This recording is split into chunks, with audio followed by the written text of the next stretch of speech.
Hello friends, welcome to our YouTube channel share tips. दोस्तों, आज के इस वीडियो में हम बताने वाले हैं आपको 10 पॉपुलर टैक्स सेविंग इंस्ट्रूमेंट्स जो आपको नियर बाई फ्यूचर में काम आएंगे, क्योंकि अभी मार्च का नेक्स्ट मंथ आने वाला है। और जो भी आपको इंस्ट्रूमेंट्स में इन्वेस्टमेंट करना है टैक्स सेविंग के लिए, वो आप इस वक्त कर सकते हैं। दोस्तों, जैसा आप जानते हैं कि शेयर मार्केट इस वक्त ऑल टाइम हाई पे चल रहा है। सेंसेक्स ने 50,000 प्लस बना दिया है, 52,000 के आसपास पहुंच चुका है। और निफ्टी ने भी 15,500 प्लस का नया हाई बना दिया है। दोस्तों, आज के इस वीडियो में हम आपके पास टैक्स सेविंग इंस्ट्रूमेंट्स की टॉप 10 की लिस्ट लेकर के आए हैं। तो जो ये टॉप 10 इंस्ट्रूमेंट्स हैं, इन सभी को हम कंपेयर करेंगे। किन किन चीज़ों पे कंपेयर करने वाले हैं ये हम आपको बता देते हैं। हम कंपेयर करेंगे रिटर्न्स पे, सेफ्टी पे, flexibility, liquidity, cost, transparency, easiness of investment and taxability. तो इन सभी पैरामीटर्स पर, इन सभी चीज़ों पे हम कंपेयर करेंगे। ये टॉप 10 इंस्ट्रूमेंट्स हैं और एक एक करके हम आपको बताते हैं। सबसे पहला जो इंस्ट्रूमेंट है वो है ELSS, equity linked saving scheme. जी हाँ दोस्तों, इसमें जो हम इन्वेस्टमेंट करते हैं वो शेयर मार्केट से लिंक्ड रहता है, और जो भी हमारा इन्वेस्टमेंट होता है वो लॉक इन पीरियड उसका जो रहता है वो 3 ईयर्स का रहता है। इसमें दोस्तों रिटर्न्स की अगर हम बात करें तो लास्ट 3 ईयर्स के रिटर्न्स 12 to 13% के निकल करके आए हैं। और जो सबसे बड़ी बात है कि ये शेयर मार्केट क्योंकि पिछले कुछ समय से बढ़ रहा है अच्छा खासा, तो इसलिए ये लास्ट 3 ईयर्स के रिटर्न जो हैं ये बहुत अच्छे निकल के आए हैं। लेकिन दोस्तों, क्योंकि अब मार्केट ऑल टाइम हाई पे है, तो इस वजह से लोगों को ये लग रहा है कि अगर ये ऑल टाइम हाई पे है तो थोड़ा बहुत ये करेक्ट करेगा। और अगर करेक्शन होगा तो यहाँ पर जो इस वक्त इन्वेस्टमेंट किया जाएगा वो लॉस दे सकता है। तो इसीलिए ज़्यादातर लोग ELSS से बच रहे हैं। तो चलिए दोस्तों, आते हैं नेक्स्ट जो हमारा इंस्ट्रूमेंट है, जो सेकंड नंबर पे इंस्ट्रूमेंट है उसके बारे में जान लेते हैं। जो दूसरा हमारा इंस्ट्रूमेंट है वो है नेशनल पेंशन स्कीम, यानी कि NPS। दोस्तों, NPS में जो हम इन्वेस्टमेंट करते हैं, इसकी एक खास बात ये है कि आपको इसकी जो मैच्योरिटी है वो 60 ईयर्स के जब आप हो जाते हैं उसके बाद ही मिलती है। इसे आप ड्रॉबैक भी कह सकते हैं। और कुछ लोगों की ये बेनिफिट भी है कि चलो ठीक है, 60 साल से पहले निकालेंगे नहीं तो खर्च नहीं होंगे पैसे। तो 60 ईयर्स तक के लिए आप इसमें इन्वेस्टमेंट करते रहते हैं, और जब आप 60 ईयर के हो जाते हैं उसके बाद से आपको इसका रिटर्न मिलना शुरू हो जाता है। और इसमें कुछ स्पेसिफिक अमाउंट जो होता है वो आपको ब्लॉक रखना पड़ता है। 40 या 60% का कुछ अमाउंट होता है, वो आपको ब्लॉक रखना पड़ता है। उसके अलावा आप निकाल सकते हैं, और मंथली इंस्टॉलमेंट में आप इसका पे आउट ले सकते हैं after you attain 60 years age. तो तीसरी जो स्कीम निकल के आई है वो है दोस्त यूलिप्स के बारे में आपने सुना होगा। ये इंश्योरेंस प्लस इन्वेस्टमेंट का कॉम्बो होते हैं, और जनरली ये मिस सेल किए जाते थे पहले बैंक्स के थ्रू, और ये बता के दिया जाता था कि इसमें अच्छा रिटर्न मिलता है। इंश्योरेंस है, बट इंश्योरेंस से भी अच्छा रिटर्न मिलता है। जो इंश्योरेंस कंपनीज 3 से 4% या 5% तक का रिटर्न देती हैं, उससे ज़्यादा रिटर्न मिलता है। बट एक्चुअली यूलिप्स बहुत कम लोग इसमें इंटरेस्ट लेते हैं, क्योंकि इसका कोई ज़्यादा खास बेनिफिट है नहीं। क्योंकि इन्वेस्टमेंट जो होता है इसका वो स्टॉक मार्केट में लगता है, और उसके रिटर्न्स गारंटीड नहीं होते। यूलिप्स को जो है कम्प्लीटली टैक्स फ्री वैसे तो बताया गया है सेक्शन 10D के अंदर, बट फिर भी इसमें कुछ ऐसी टर्म्स हैं जिनकी वजह से ये थोड़ा सा कम पॉपुलर है। जो भी इंश्योरेंस आप करवाते हैं इसके अंदर वो कम से कम 10 टाइम्स होना चाहिए एनुअल जो प्रीमियम पे कर रहे हैं, उसके बाद ही ये टैक्स फ्री हो पाएगा।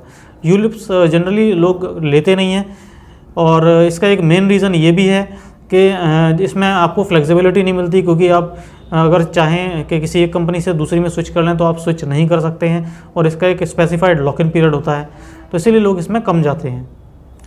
जो नेक्स्ट यानी कि 4th नंबर पे जो स्कीम है वो है पब्लिक प्रोविडेंट फंड, यानी कि PPF का जो सबसे बड़ी बात है वो है ये गवर्नमेंट बैक्ड चीज़ है, और इसका गारंटेड रिटर्न रहता है।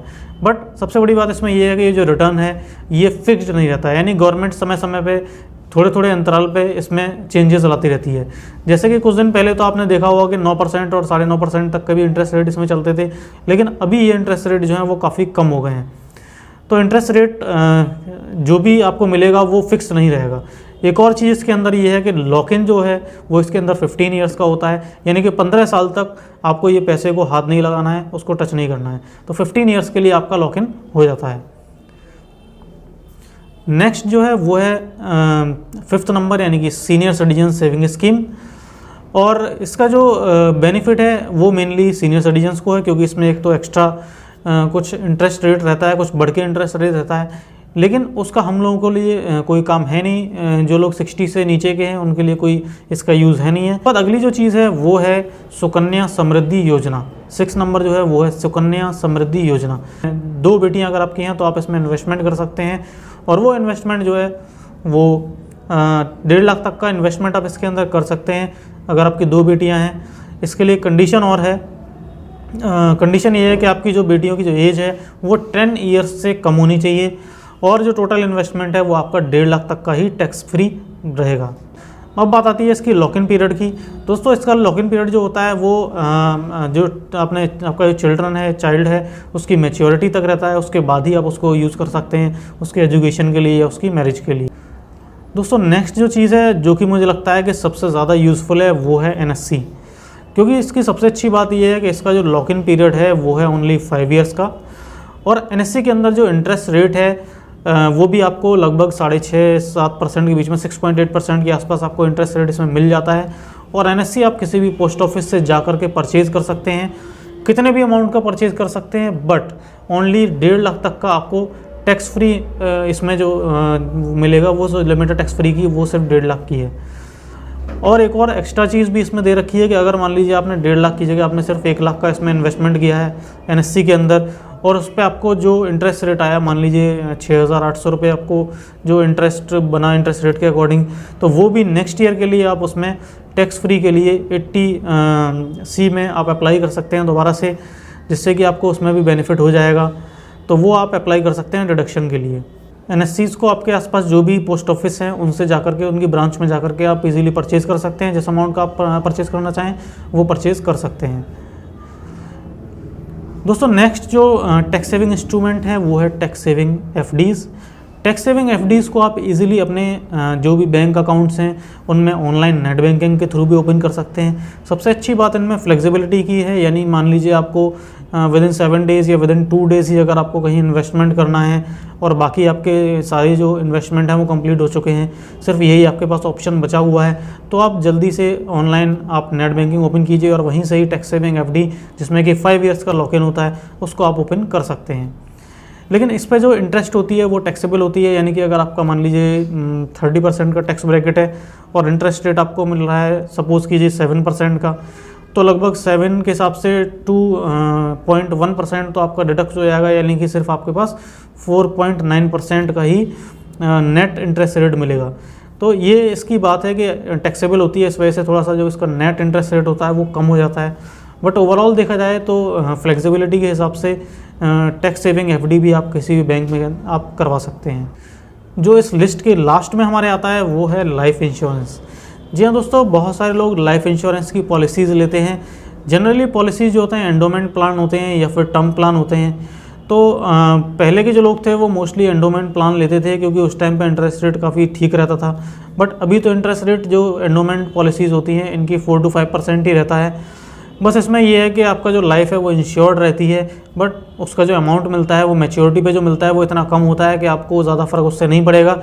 मान लीजिए अगर आपने इस वक्त आपने कोई इंश्योरेंस प्लान लिया हुआ है और उसको अगर आप 21 ईयर्स के लिए इन्वेस्टमेंट करते हैं, इंश्योर करते हैं अपने आप को, तो जो अमाउंट मिलेगा वो उस टाइम पे आपको ये लगेगा कि ये तो कोई भी खास अमाउंट है नहीं, और 21 ईयर्स से पहले आप उसको रिडीम नहीं कर सकते। रिडीम करेंगे भी अगर आपको लगता है कि 3 साल हो गए या 5 साल हो गए मैं इस पॉलिसी को स्टॉप कर दूं, तो जो आपका अमाउंट गया होगा उसका आपको 50% भी नहीं मिलेगा। तो ये इसके ड्रॉबैक्स होते हैं, इस वजह से लोग इंश्योरेंस पॉलिसीज़ में एंडोमेंट में नहीं जाते। कुछ लोग टर्म प्लान में इन्वेस्टमेंट कर देते हैं क्योंकि टर्म प्लान में सबसे अच्छी बात ये होती है कि कम प्रीमियम में आपको ज़्यादा सम जो है वो इंश्योर्ड हो जाता है। तो इस वजह से लोग क्या करते हैं कि एंडोमेंट प्लान लेने के बजाय वो टर्म प्लान को ले लेते हैं और जो अमाउंट बचा हुआ होता है उस अमाउंट को वो किसी ELSS फंड में या फिर NSC में जिसमें आपका मन करे उसमें आप डाल सकते हैं। तो दोस्तों क्योंकि मार्केट ऑल टाइम हाई पे है तो मुझे तो यही लगता है कि अगर ELSS को अवॉइड किया जाए तो ज़्यादा सही रहेगा। और जो बाकी जो टैक्स सेविंग इंस्ट्रूमेंट्स हैं इनमें से अगर आप बोलें कि कौन सा बेस्ट टैक्स सेविंग इंस्ट्रूमेंट है, तो उसमें जो सीनियर सिटीजन है उनके लिए तो मैं यही बोलूँगा कि SSC है, यानी कि सीनियर सिटीजन सेविंग स्कीम है। और अगर आपके पास आपकी डॉटर है तो उसके लिए आपके लिए सुकन्या समृद्धि स्कीम जो है वो सबसे बेस्ट रहेगी, क्योंकि आप उसमें इन्वेस्टमेंट कर सकते हैं, हाई रेट ऑफ रिटर्न है और आपकी बेटी के लिए वो पैसा काम आएगा। अदरवाइज़ अगर आप एक यंग पर्सन हैं, यूथ हैं, तो फिर आपके लिए मैं सजेस्ट करूंगा सिर्फ NSC, क्योंकि NSC का सबसे बड़ा बेनिफिट ये है कि इसका जो लॉक इन पीरियड है वो ओनली 5 ईयर्स का है, और जो इसकी जो टोटल अमाउंट जिसमें आप इन्वेस्ट करेंगे वो टैक्स फ्री है अप टू 1.5 लाख। दोस्तों आशा करते हैं कि आपको टैक्स सेविंग इंस्ट्रूमेंट्स की पूरी नॉलेज मिल गई होगी, और इसमें जो करंट इंटरेस्ट रेट चल रहे हैं उनकी जो लिंक है वो हमने डिस्क्रिप्शन में दे रखी है, वहाँ से आप जाकर के करंट इंटरेस्ट रेट इन सभी स्कीम्स पे जाकर के चेक कर सकते हैं। और अगर आप सेविंग अकाउंट यूज़ करते हैं अपनी बैंक का, तो वहाँ से FD भी आप इजीली ओपन कर सकते हैं। दोस्तों स्टॉक मार्केट से जुड़ी आप जो भी जानकारी चाहते हैं वो आप हमारे इस वीडियो के डिस्क्रिप्शन में कमेंट कर सकते हैं। अगर आप हमारी प्रीमियम सर्विसेज से जुड़ना चाहते हैं तो हमारे इस डिस्क्रिप्शन में लिंक होगा प्रीमियम सर्विसेज का, वहाँ से आप जाकर के हमारी बैंक निफ्टी ऑप्शन की सर्विसेज को अवेल कर सकते हैं। आज का वीडियो अगर अच्छा लगा हो तो इस वीडियो को आप तुरंत लाइक कर दीजिए। हमारे चैनल पे अगर आप नए हैं तो सब्सक्राइब कर लीजिए, और अपने फ्रेंड्स में इस जानकारी को शेयर कर दीजिए, जिससे कि ज़्यादा से ज़्यादा लोग हमसे जुड़ सकें, इस तरह की जो नॉलेजेबल इन्फॉर्मेशन है वो ले सकें। आज का वीडियो देखने के लिए आपका धन्यवाद। आपका दिन शुभ रहे।